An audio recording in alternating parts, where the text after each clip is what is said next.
Wonderful. Well, welcome. Thank you for joining us tonight. Before we get started with Green Ink, our very first Meet the Author edition, I would like to take a moment to just respectfully acknowledge and recognize the relationship that First Nation, Inuit, and Métis across Canada have with the land that all Canadians live on and enjoy.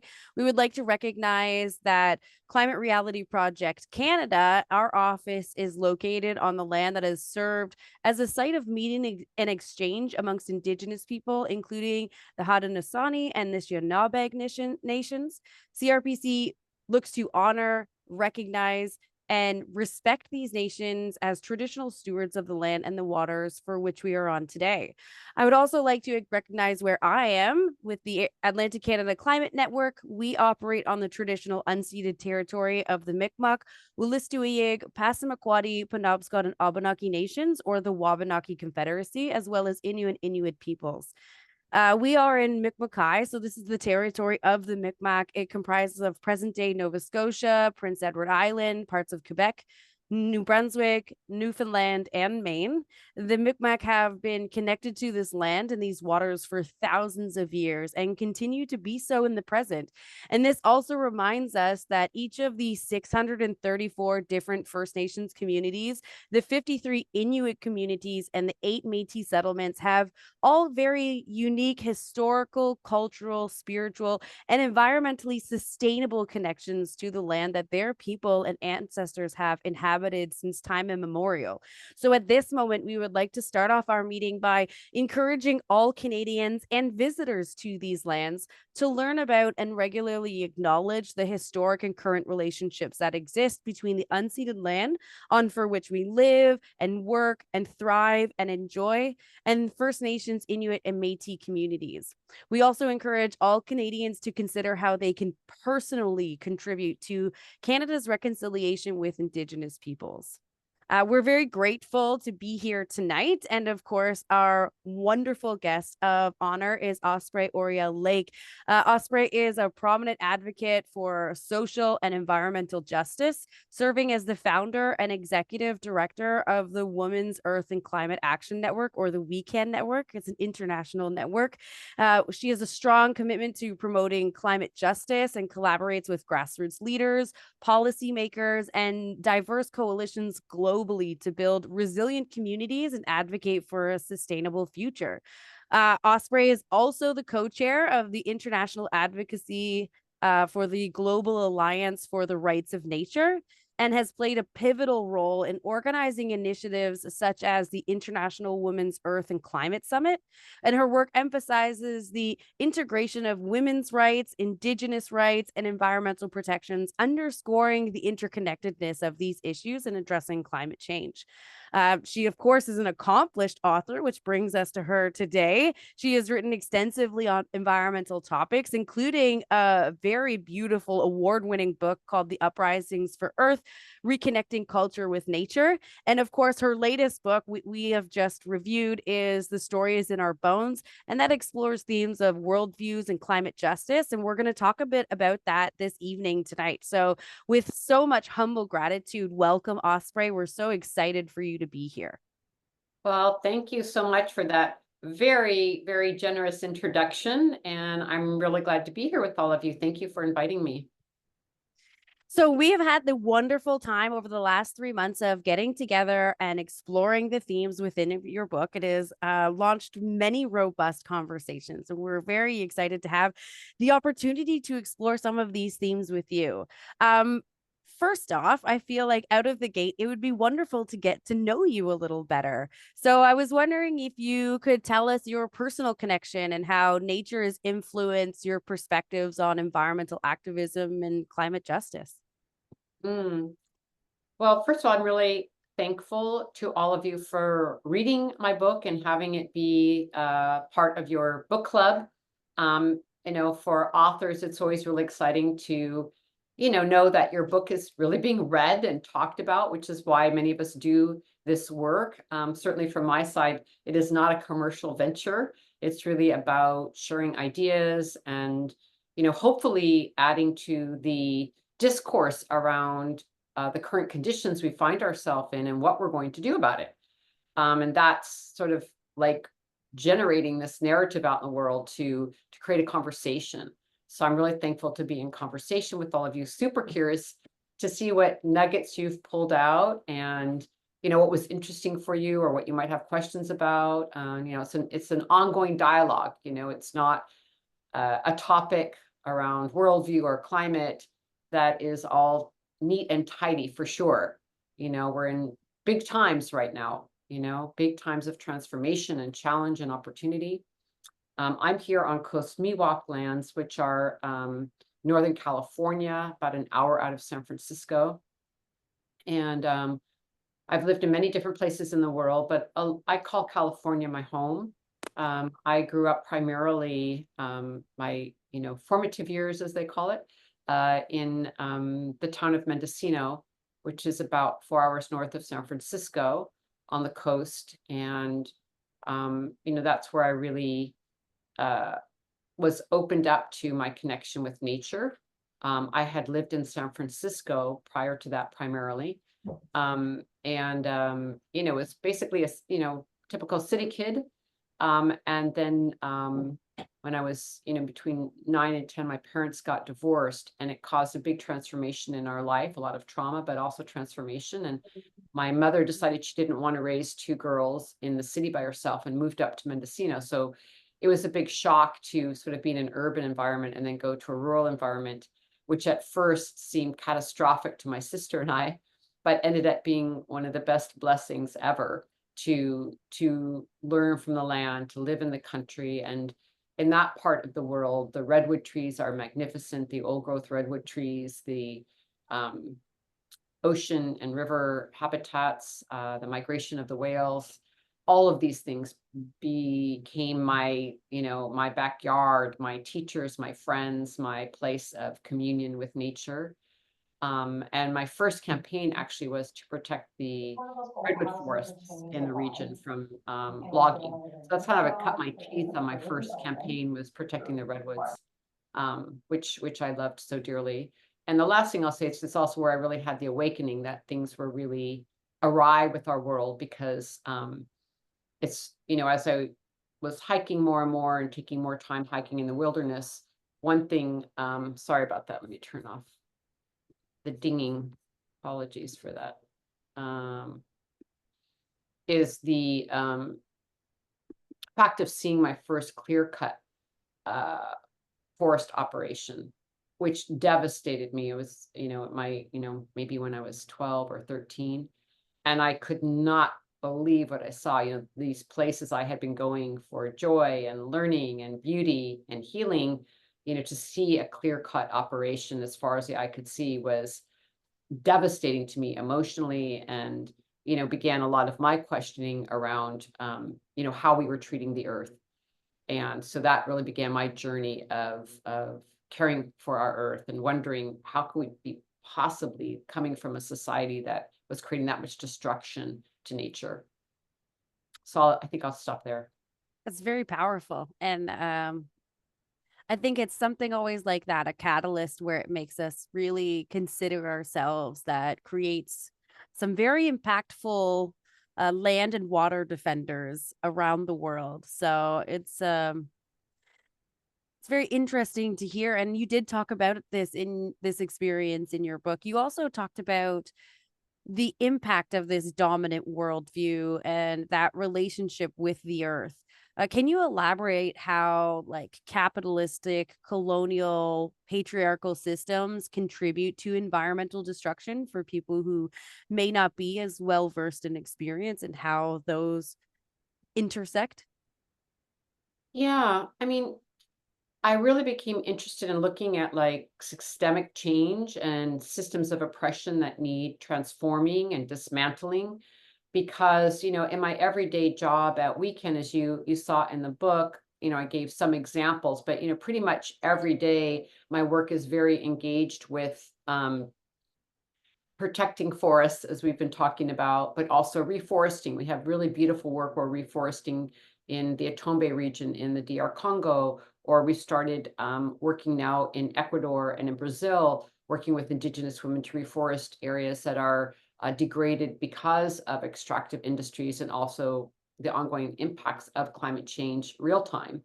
And so, there's a wide range of work we do there in terms of also food security and food sovereignty to working. I just came back from COP29 in Baku, from the climate negotiations. And then earlier this year, I was at the UN Convention on Biological Diversity in Colombia, doing a lot of advocacy work for climate justice, protection of biodiversity, protection of women's rights and indigenous rights within that context. So there's a lot of this active work every day to have very practical hands-on solutions and to directly engage with governments and financial institutions about, how do we want to elevate this just transition and how do we want to protect human rights in the process of this moment where we really need to move off of fossil fuels and create a new economy and really address the extractive economy and how we're going to change these systems of oppression that you named.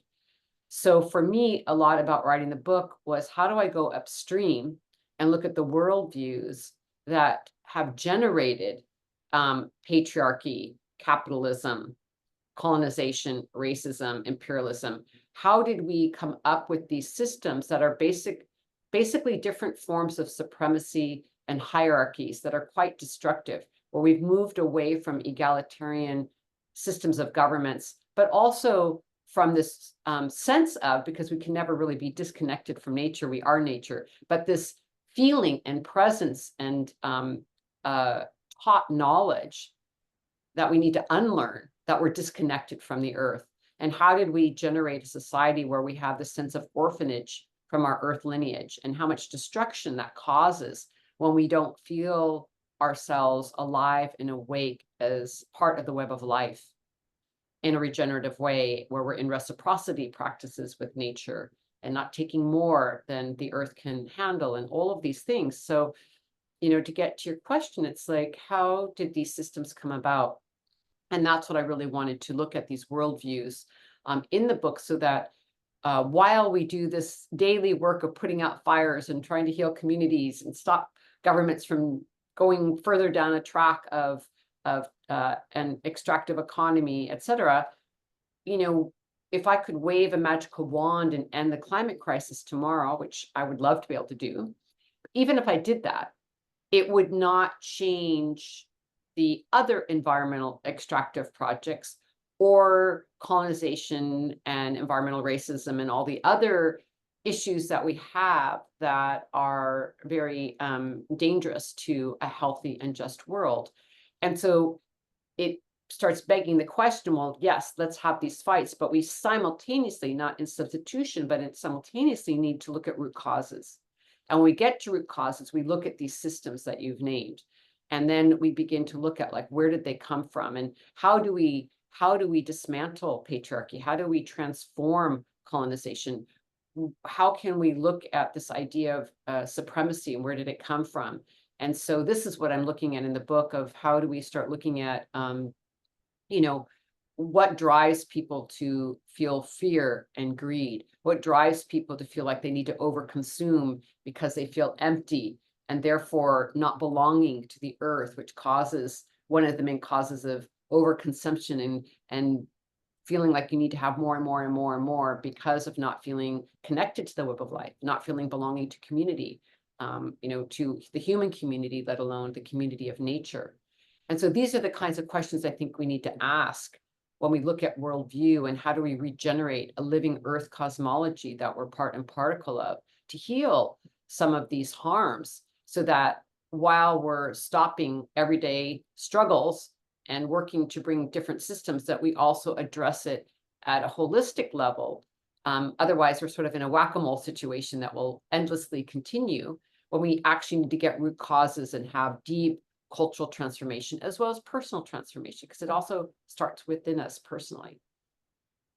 This actually is very resonating for me because I feel like I've been on this path for the last few years of trying to shift what we call in the ACCN is like what we do is we critique dominant ways of knowing, being, and doing. That's kind of the mantra that we allow to guide the ethos of the work that we do within our network. And I feel like this a lot kind of roots from this place within me of trying to shift away from this status quo and re-embrace not I'm not going to label it as a traditional way of living, but more earth-centered way of living, and trying to reestablish where those ancestral roots lie within me while walking the delicate walk of not appropriating indigenous views or other nature-based views that might not necessarily be a productive way of unlearning and growing. But in your book, you talked about specifically the erasure of nature-based ceremonies and tradition in European and North American societies through vehicles like the witch hunt and the condemnation of like witchy rhetoric. Something that really stood out to me that I again, you think you're educated on things, but the fact that the witch trials lasted for, I believe you said 4 centuries, and some of the knowledge around it says that they took the lives of almost 500,000 people over that duration of time. Can you talk a little bit more of that research that you did and how you, as a settler living in this land in the dominant culture, work toward reclamation of these worldviews? Yeah, so it's a many layered conversation. So I'll try to address it the best that I can, because you take a lot of time in a book to spell these things out, but I'll try to piece together some of the layers and knit them together. I think we're in a really challenging situation for those of us who are working to regenerate culture, and a culture that situates itself in place and is connected to the earth and to the land. And so some of the pieces are as people not living where our ancestors are from. And many of us, whether we're in Canada or the United States, will stick to these regions for now. We're aware that we are on stolen land and that we're part of the settler colonial project, whether we like it or not. That is, for most of us, the truth. If you're a Black person, that story is very, very different. You were stolen from your homelands and forced to be enslaved in other lands. So that's a different story. Or we have, folks coming up from Mexico working here in the United States as quote unquote immigrants, except for many of them will tell you, like, we didn't move, the borders moved. So there's that story. So there's a lot of different stories, right? And in any case, as white people living here in the United States or in Canada, that history of European settler colonialism we carry with us. And also, to varying degrees of different reasons that people came here. And so, for, as I mentioned in the book, I'm second generation here in the United States because my family came over because of the pogroms in Ukraine and fighting for their lives because, our family came here running for their life. But when my grandparents came here, there was no concept or any education around the fact that the indigenous peoples were originally here. They were just trying to survive and not have anti-Semitism chase them further into their new reality. So I don't judge that, but that question was never asked, like, whose lands are we on? Okay. So the as we all work to untangle this mess, because it's a mess of complications and traumas and struggles and genocides and so much strife through the colonial project. The first thing for me is, where am I living? And as you beautifully opened us with, where are you living and who are the original indigenous peoples of this land? And starting there, whose lands am I on? And really honoring, not just in words, but like meeting indigenous people where we live. What are their struggles? What are their current campaigns? Maybe there's a land back fight going on in your community or campaign that you can support. How can we go to the indigenous peoples where we are and directly learn from them, support them?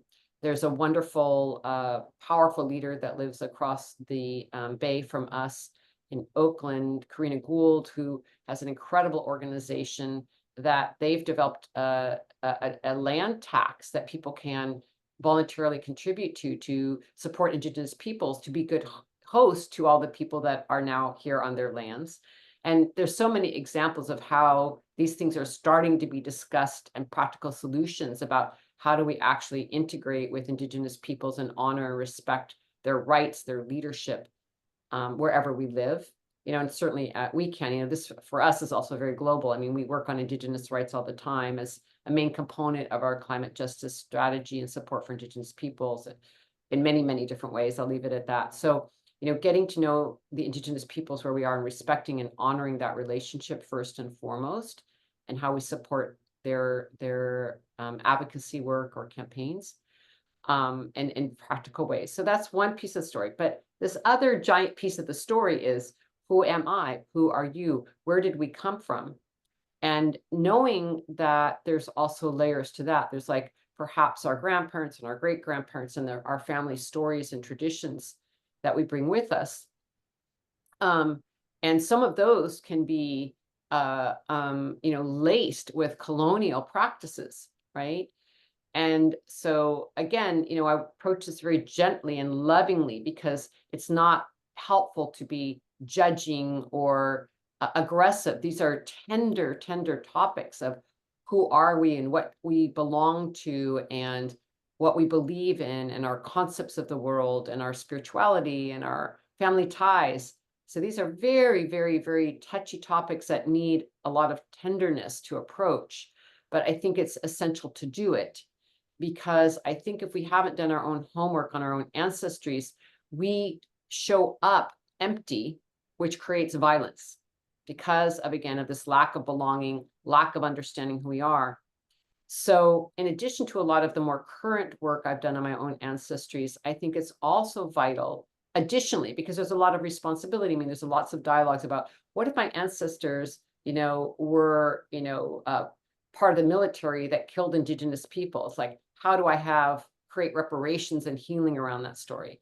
Or, my family was a family that enslaved Black people. Like, how do I create a healing and reparations towards that? What does that look like? So, those are stories that have to be unpacked and looked at, and people, dealing with the responsibility of those family histories, which can be very painful and can be, difficult. But I think we need to do that. It's no different than if you go to the doctor and say you're ill. They can't just like start giving you medications and remedies. They have to actually interrogate and diagnose so that they can get to the core of the healing. Well, it's the same with all of us. So we need to work our way through these stories and figure out how we're going to bring them healing and sense making at this point. But I also then would take it to another layer that I think is very important, which is, as I talk about in the book, which is really understanding our pre-colonial and pre-patriarchal ancestries, because I have found that to help me be able to deal with the current conundrums, because I can pull from my own indigeneity from when my ancestors were in places where they were indigenous to those places. And whether that is through historical research, through books, or through, these genealogy ancestries, which, I think have their pluses and minuses and accuracies and non-accuracies, through traditions, family traditions and food and song, going to museums and studying archaeological findings. There's a myriad of ways we can begin to really embrace these ancestries. And for me, particularly looking, in addition to responsibility for, very close family ties, generationally close in, but also the power that comes from learning about, who were my people or various peoples, because, certainly my ancestry is very mixed, which it is for many people, who are our pre-colonized ancestors? What were their traditions? What were their deities? Who were their goddesses and gods? How did they relate to the land? What was it like before patriarchy settled in? And this is an enormous amount of joy and well-being and sense-making that we can also do in this ancestral work. Finding out about our Eurasian ancestors who rode horses across the Eurasian steppes and honored the deer goddess, has, been a huge journey I've been on. And we could The go on deer and goddess, on. my son loved the story of, by the Oh, way. We talk about it because it's Christmas now and the amber droplets. He is told, I think, every single person he's come into contact about the deer goddess. So thank you for that one. oh, that's there you go. So that's it. I think you said it all, sharing these stories with our children and how healing that is. And also, like, it's, the title of the book, The Stories in Our Bones. The stuff's in our bones, it's in our DNA, we can feel it. So, I can imagine him connecting with that story because it might be something deeply rooted, in other ways of knowing that he's connecting with. And, you know, this is also the start of how we show up with our Indigenous relatives who live where we are more fully, not empty, not with a sense of we come from, cut off from something that is essential to us as human beings. And then, of course, the last thing I say, but I say this gingerly because I think it also, I don't want to perpetuate, discrepancy between, people's privilege to be able to travel or not. But of course, it's also really incredible if you can go to where your ancestors were from and be on that land and sense what that is. And of course, only some people can do that. But also that, of course, is another opportunity, or even if we can't physically travel there, meet people who live where our ancestors live and learn about the land and the language systems there and the traditions there. So I think there's many, many ways we can approach doing our homework around our ancestrality that is essential to our healing as a society, as a component of this longer conversation and larger conversation where around transforming colonization, patriarchy, capitalism, and all these systems of extraction that try to fulfill this orphanage feeling. You said that so beautifully and eloquently. So thank you for the response to that question and how thought out it was. Yeah, I would love to sit and fester on that, but it kind of got me into this. You also highlighted this role of indigenous wisdom in addressing climate change. How can modern societies integrate that traditional ecological knowledge into their environmental policies and practices and bring that forth and center that in the way of knowing as we look to co-create a more just and equitable future? Yeah, I mean, for me, I just feel so honored to learn from Indigenous peoples all over the world whenever I have the opportunity. And we need to remember that 80% of the biodiversity left on Earth, the forests, the waters, are stewarded by Indigenous people or in their territories. So I think one of the first things we need to do is always honor Indigenous leadership. I think it's more about what do we need to do to not incorporate that into what we're doing, but rather go to Indigenous people and ask them, how do we honor their leadership and their campaigns and their advocacy? And, what are their plans? What are their visions for policy? And so, like, that's how I try to approach this topic. So, as an example, one of the things we know is that Indigenous people were so powerful and worked for years to advocate at the United Nations for the United Nations Declaration on the Rights of Indigenous Peoples, plural, and ensure, as an example, the clause on free, prior, and informed consent, and ensuring that Indigenous people have the right to their territories and that no corporation or government can come in and make decisions about activities in their territories without free, prior, and informed consent being a gigantic word, consent. And right now we know from so many of the campaigns we've worked on and policy pieces how much Indigenous rights and FPIC are violated all the time. Just that alone, you're asking, like, what would be a good one? Well, right now, if we could get all governments to implement and respect free, prior, and informed consent, that would be a gigantic step forward, because Indigenous peoples are always fighting to protect their waters, their forests, and utilize FPIC as a tool, a mechanism, a legal mechanism to do it. And like I said, it's violated all the time.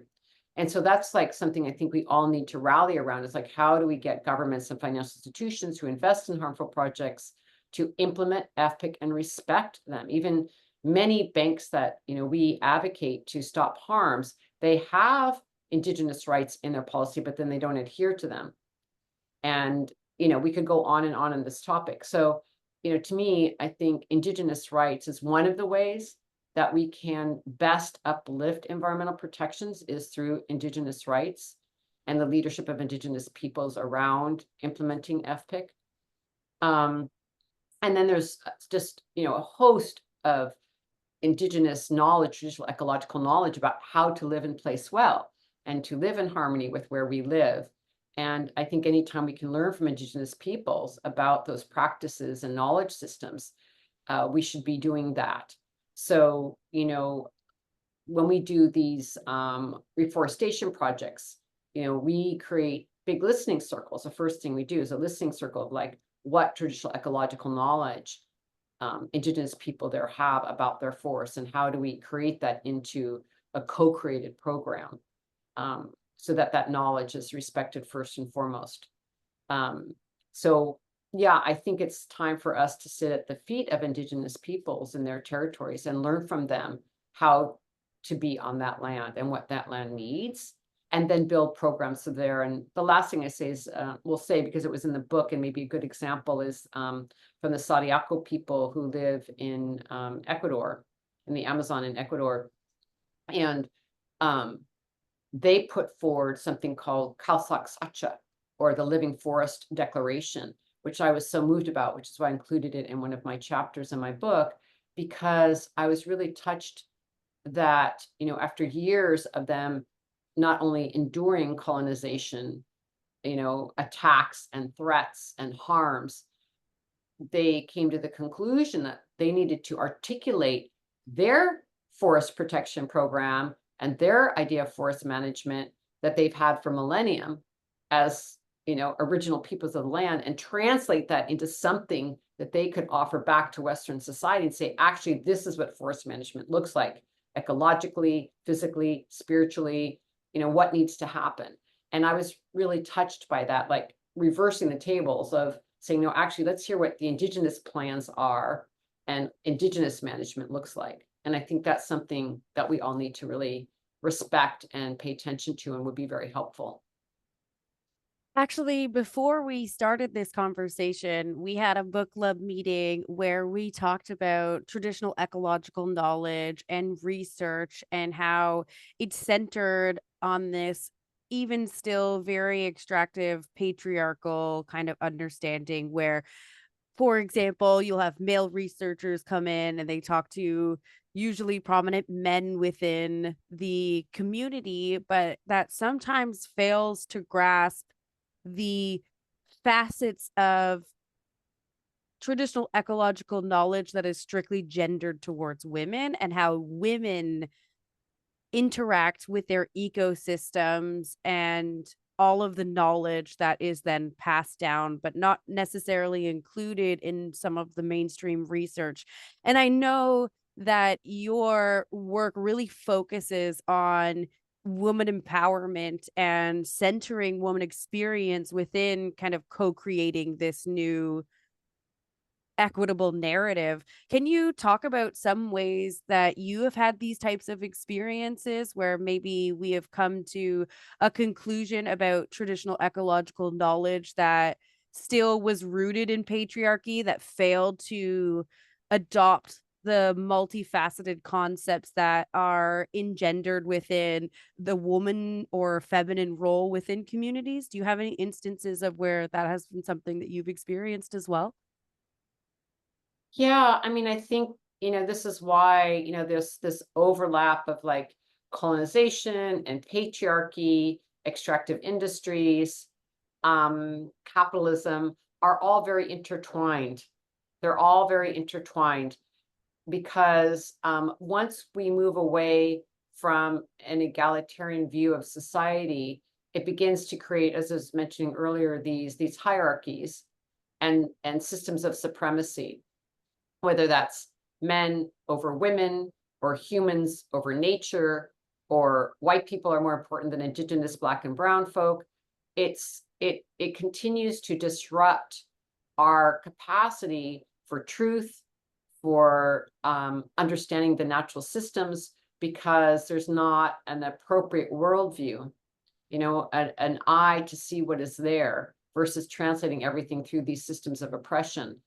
And so, yes, it impacts all of our work.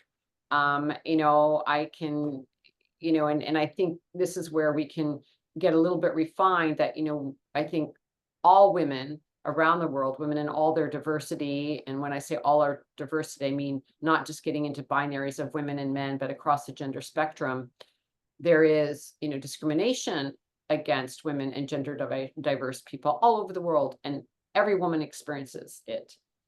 Every woman experiences it to different degrees.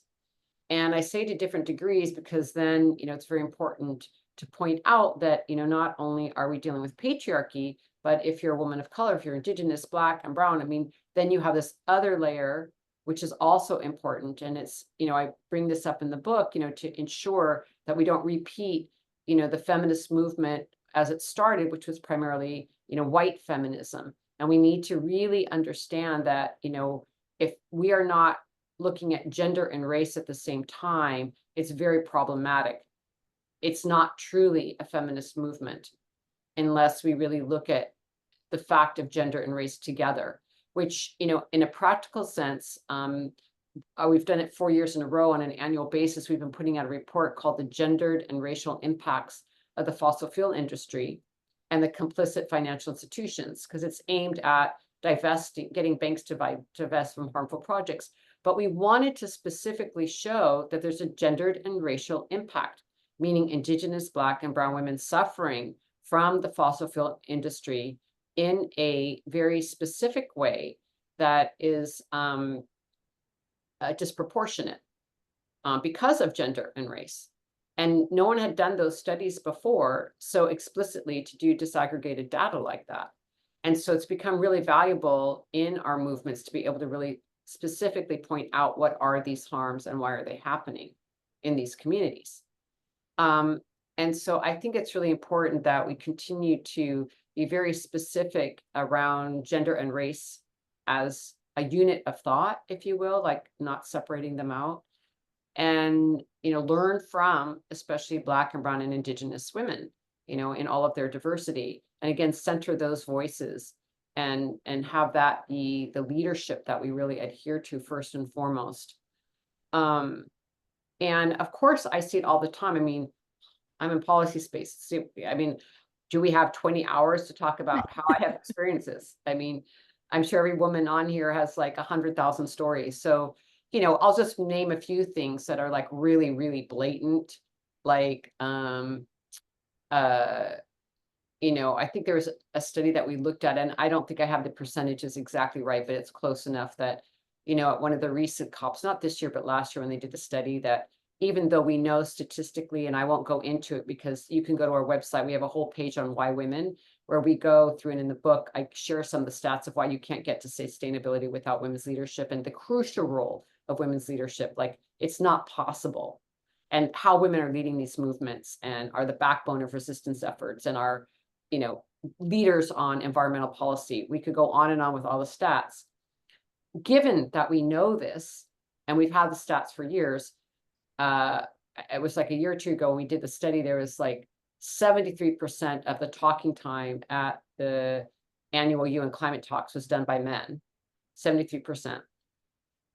So even though we know these things, it's not being translated into practical applications that we know they should be. COP29 that I just came back from in Azerbaijan, Baku in Azerbaijan. At the beginning of this year, every year the COP has to move. There's a legal agreement that it has to go to different continents, and Azerbaijan was chosen for a whole geopolitical reason. But anyways, it's another petrostate, which is problematic where the COP is being held. But whichever country you're in, that is where the presidency is housed. And so the COP29 presidency was from Azerbaijan. And when the COP president, who was chosen to lead out the negotiations, which has a huge impact on how the negotiations are run, chose his team and announced it at the beginning of the year, there was not one single woman on it, not one. Even here we are in 2024, we know how important women are, all the things we all know. And so then our organization and many, of course, advocated and screamed and hollered, and they changed it. They brought 12 women onto the team. But like, this is just to say, this is ongoing, constantly, our struggle for our voices being heard, at a time when our voices are needed more than ever.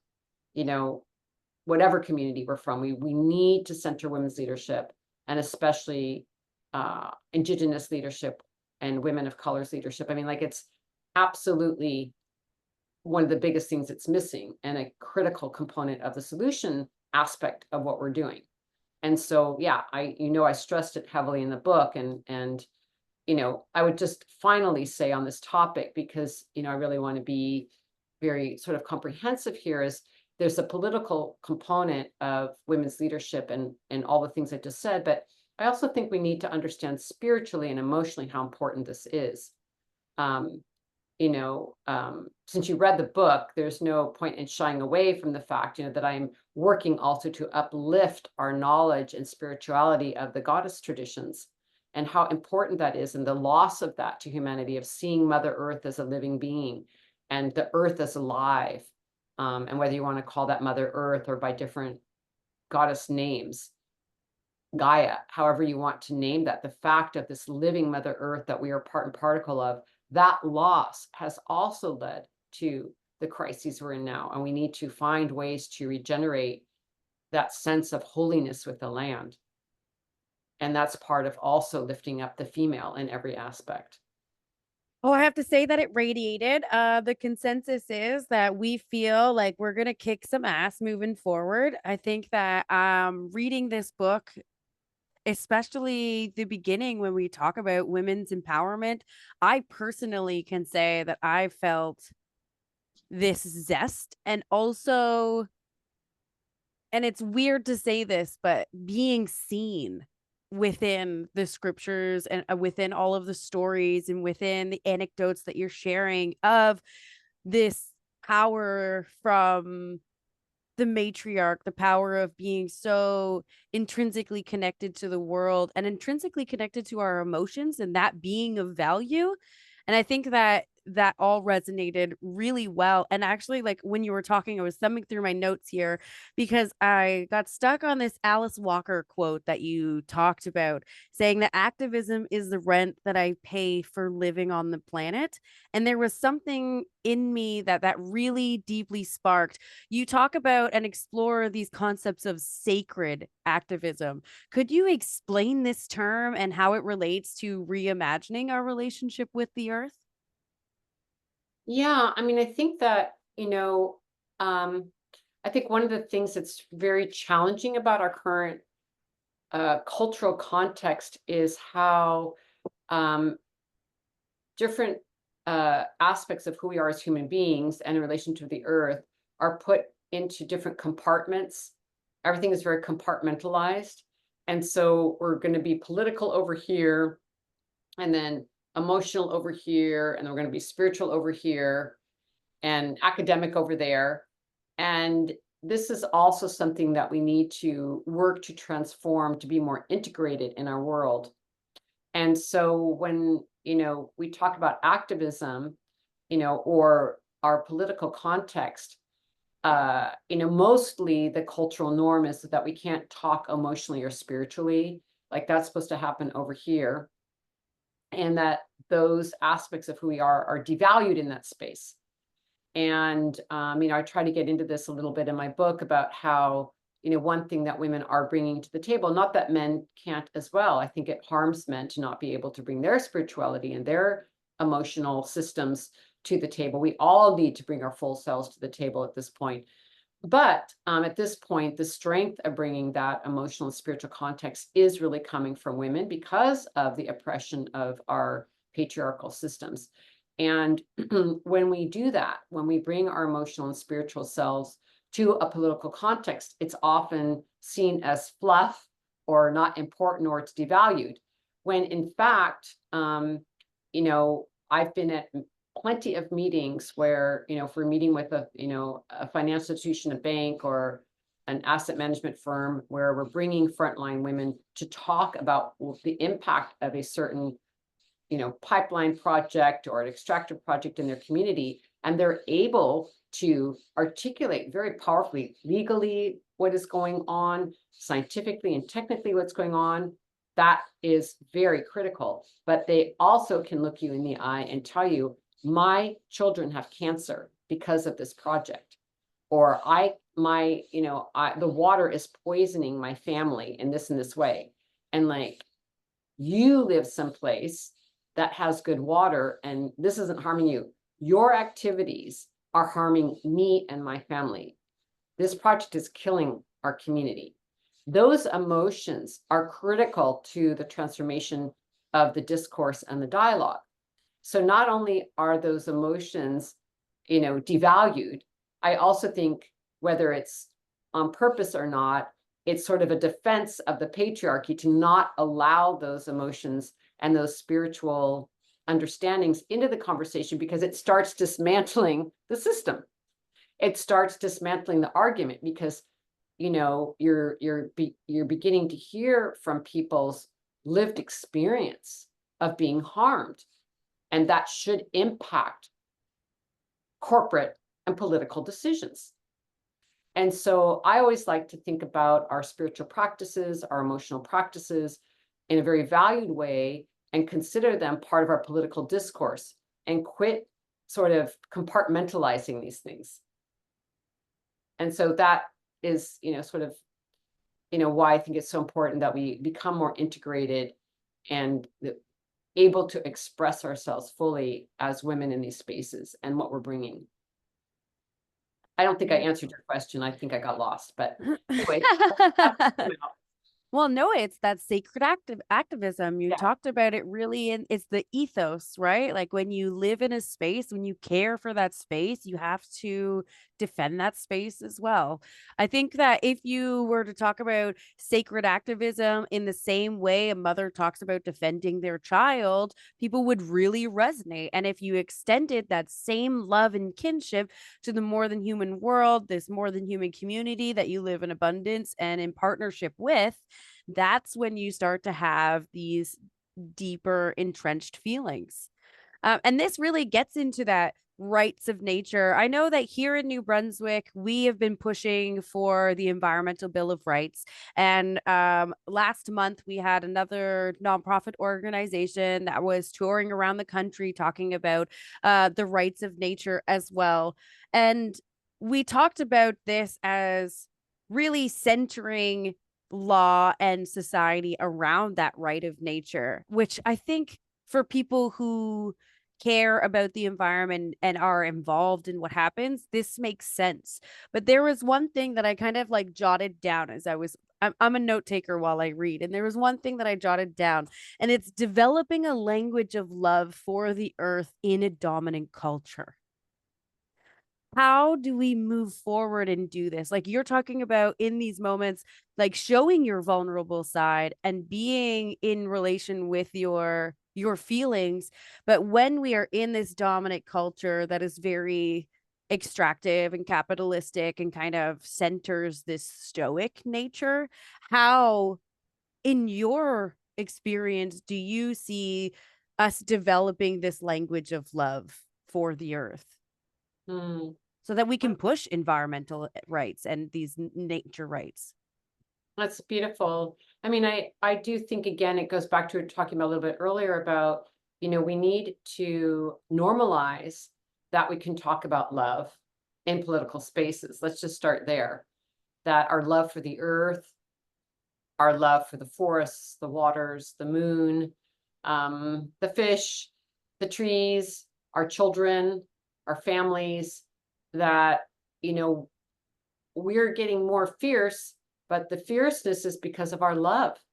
The reason we're fighting so hard is because we're trying to care for the things that we love and hold dear, and we don't want them destroyed. And so I think that that's a beginning place of how we can express our love is even when we're being fierce, maybe in a campaign or something, to keep reminding people, why are we being so fierce? It's because we're protecting things that we love. And we're concerned about the well-being of our children and our children's future and the future of the forest and the healthiness of the water and all of these things. So I think love is a big driver of our activities and a driver of why we do a lot of what we're doing, but we often don't express it because that again has been categorized into, something that is not political. Love is not political, but it drives our political agenda and our activism. Um, so I think that's one thing that we can do. And also, I think it's important to give ourselves time, when we are walking in nature or we are gardening, again, to not minimalize that. And, it's beautiful to share our stories of nature and our love for the world, not as an afterthought, So, there's all kinds of practices that we can have to do that. Um, one thing I was thinking about today is just a few days ago, I had the rains have been coming here in California, and a creek near me called Lagunitas Creek, at one point, due to colonization and urbanization, and dams being built and logging, the fish almost never came back to that creek. And now, through tribal leadership in the community and conservationists and different groups, all doing a lot of river reparations and repair and restoration, and cleaning up the river and different practices for this creek. It's just been so exciting because the Chinook are coming back, the Coho are coming back in bigger numbers than we've ever seen.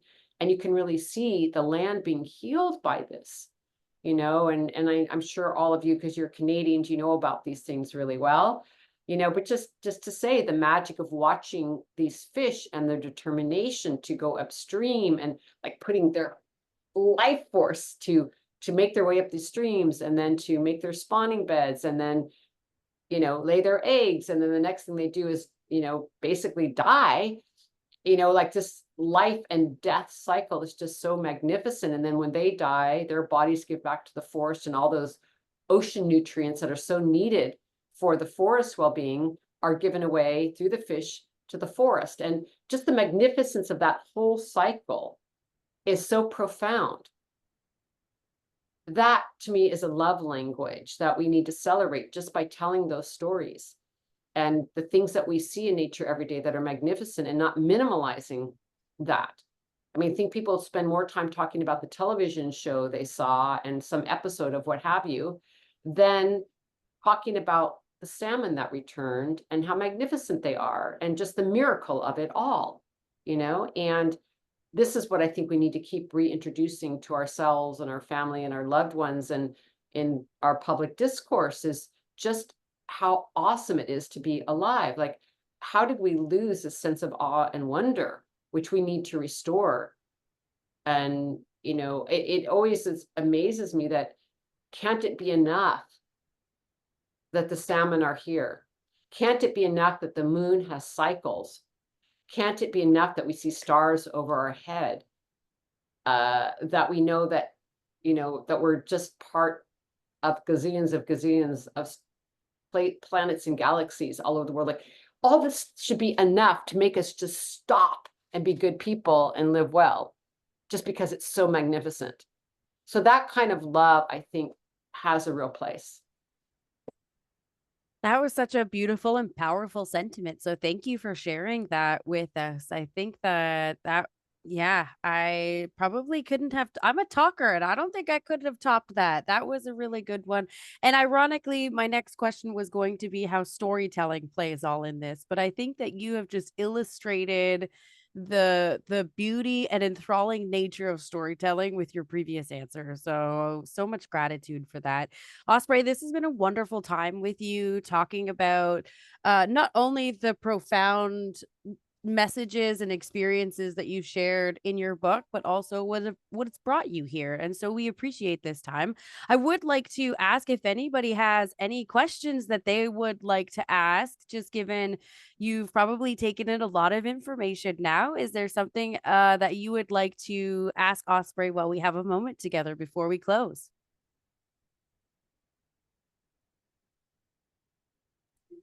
I have a question. Can you hear me? Hmm. Sorry. Monacy, really, really nice to meet you. Thank you so much for that presentation. So, we are here in Canada. The grass isn't necessarily greener on the other side, so don't believe it. But one of the challenges that we have, like it's a real challenge, is the influence and the impact of our oil and gas industry. So our petrochemical industry and the lobbying is fierce. And so right now we're going through situations where like we have a province, Alberta, very oil and gas heavy, and they are doing everything they possibly can to negate any kind of climate reduction initiatives for the province and for the rest of Canada, honestly. So in that type of, and I know that on the other side of the border, come January, things are going to be very different, probably not as dissimilar. But what would you say are some things like recommendations that everyday people or those of us who work in industry, I'm not an oil and gas, but I work for a company that supports that industry. How could we make a bigger difference in showing and explaining to people why this is really important, right? Because I'm an environmental engineer. When I start talking about it, a lot of times other executives and leaders of my company, they could, it's easy for them to write me off as, oh, you just love trees or you love nature, go, so how do you message that so there's more, stick to itiveness, and it brings forward that urgency in a way that people who don't have that background or don't have that connection that you spoke of and that love to the earth can understand it. Yeah, it's really, thank you for bringing that forward. It's very challenging. It's very frustrating too. So I feel that too. I think one of the things that, we have found to be really successful, which is, scientifically proven, because a lot of those folks need a lot of science, is, the increase in droughts and floods and extreme weather events, for me, in the situation you're talking about, is one of the most powerful roads in, because people can relate to these big, massive events. And unfortunately, they're happening more and more, or the fires. So a lot of fires up your way. And I think that really impacts people, is to demonstrate, the harms that are occurring because of global warming already. And this is, just share the science with them. Like, the science is out that global warming due to fossil fuel expansion and carbon emissions in the atmosphere is warming the planet. That is basic science. No one's arguing with that anymore. And it's causing the harms. And the science part is only interesting after the emotional catch, if you will, of the harms that are coming, and, the fires that are happening up north, and all of the different things that have come about because of temperature rise. So to me, that's always the best way in, is like, you cannot pay attention to this issue, but the fact is extreme weather events are occurring faster and faster and more and more. And it's not going to stop until we stop the source of those disasters, which are fossil fuels, period. It is fossil fuels that are causing global warming. And so to me, those are the connection, is to look at the disasters that occur and connect them to the fossil fuel industry, which they are. And this is why we need to all be invested in campaigning to stop fossil fuels and looking at different economies not based on fossil fuels, and that it involves all of our children's future. No one's going to be left out of this. So I don't know if that's helpful to you, but those are sort of the logics that I would line up. Yeah, no, that's helpful. Thank you. It's really interesting on the corporate sense, when you have like companies that report to boards, that that whole ethical lens is missing. It's No, and that's why it's so important just to show, just factually that, more and more of these occur, and it actually hurts. You can even talk to them in economic, yeah, hurts the bottom lines, because how are the insurance companies supposed to keep up with that?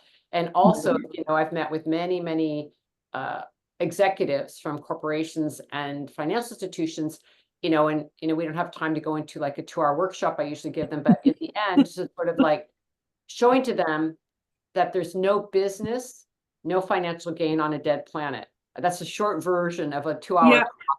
But like yeah, reality is, like, you need to understand, how these natural or climate disaster, excuse me, not natural, but climate disasters have impacted places that no longer exist. Those businesses mhm, died, they're dead. mhm, Like mhm, in that yeah, region where that climate disaster happened, no one's doing anything. No one's having financial gain. No one's doing any business. So it behooves all of us to care for these ecological systems, because you won't be doing business anyway. right, Sort right, of like that, it's not an ethical, but more of a financial argument that they can relate.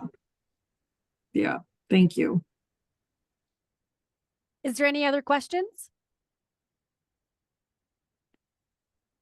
Sherry? I have a question. I have a question back for you all after this question. I have a question. Wonderful. Okay, excellent. We've got a line going. Wondering, when, kids grow up, like they're young and they are enthralled with nature and they really love it. And I just wonder, like, do you think there's kind of a development stage or age that, we can kind of connect with the kids now to keep that love alive? I know this sounds like a bizarre question, but like, no kid needs to be taught to love nature. You take them outside and they're enthralled. And I know not every child has the opportunity to go out and be in nature, but certainly in North America, many do. And I'm just wondering, is there an age or something where that changes, or, like if we look at their development that we, can maybe hone in on, and there might not be, and that's absolutely fine. It was just a thought that I had. If you, kind of have any thoughts around that. Yeah, I mean, it's kind of tragic the way that that disconnect gets taught to them. So I think it's not that so much that something happens to our youth and then they're no longer interested in nature. I think it's unfortunately, a cultural and societal phenomena that you know they get plugged into technology. I'm not against technology, but to the measurement of how much technology is a question. And then, what they're taught in school, and, when you're that age, you just want to conform and fit in. And so what's interesting at school, what's interesting on television, what's interesting on social media isn't, nature is not first and foremost. And so I think, a lot of it is, as parents and as educators or wherever we are working, that we have, relationships with young people. It's to really keep that spark alive, and again, to nurture, this conversation. What came to mind is just this. I remember being at this, it was some kind of research workshop that I had been invited to. It's like a 4-day workshop with a bunch of academics. And there was a couple of women there who brought their kids, because they couldn't leave their kids at home for 4 days for this research academic event. And we had to walk from the parking lot to the building where the conference was being held, which is inside, and words and talking. And when we were walking, it was very cold outside, and there was on the ground, I'm sure you've seen again from Canada, because you see these kind of frosts where the frost kind of laces into the leaves, where you can see the leaf, but the frost is just on all the veins, and it's quite beautiful. And this little boy was walking along, and I don't know how old he was, maybe around 5 or 6, and he stopped where this pile of leaves was, that was just exquisite, and you could just see him going, whoa, whoa, like maybe he had never seen the leaves do quite that. And he stopped, and his mother was kind of tugging on him, of course, not judging this mom, get into the building and the thing is starting. And I said, just go ahead. I'll hang with him, you know, and I didn't know him. It's like, I just could see him. I was like, oh, you know, go ahead, guess it. I'll walk him in. And we just hung out with these leaves for a while. He didn't say a lot to me. We were just like, I said, yes, I see that. I see that. That's amazing. I get it. And he's like, you know, didn't have words. It was just like so beautiful. So we hung out and looked at the leaves. And, you know, and I'm not trying to aggrandize myself. It's just the example that came to mind. And so then, you know, we went into the building and I just kept thinking, wow, you know, like just stopping for that moment and being there with him. And then like for the 4 days, I had no idea who this kid was. He came over, he sat on my lap. He just like couldn't get enough of me. And then for like a year, he would draw pictures and his mom said that, you know, he insisted that he sent them to me. And I know it wasn't about me.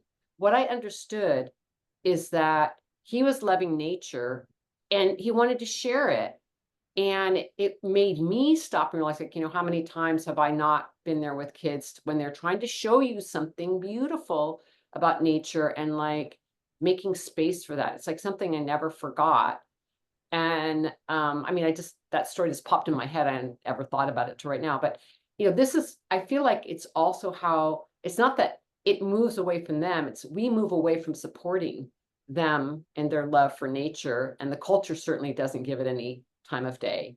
So I feel like that's something we need to do, is just get better at nurturing that relationship and not having to be like, okay, you had that time in your kid, stop playing, come inside and like live your adult life. I don't know if that helps any, but that's what came to mind.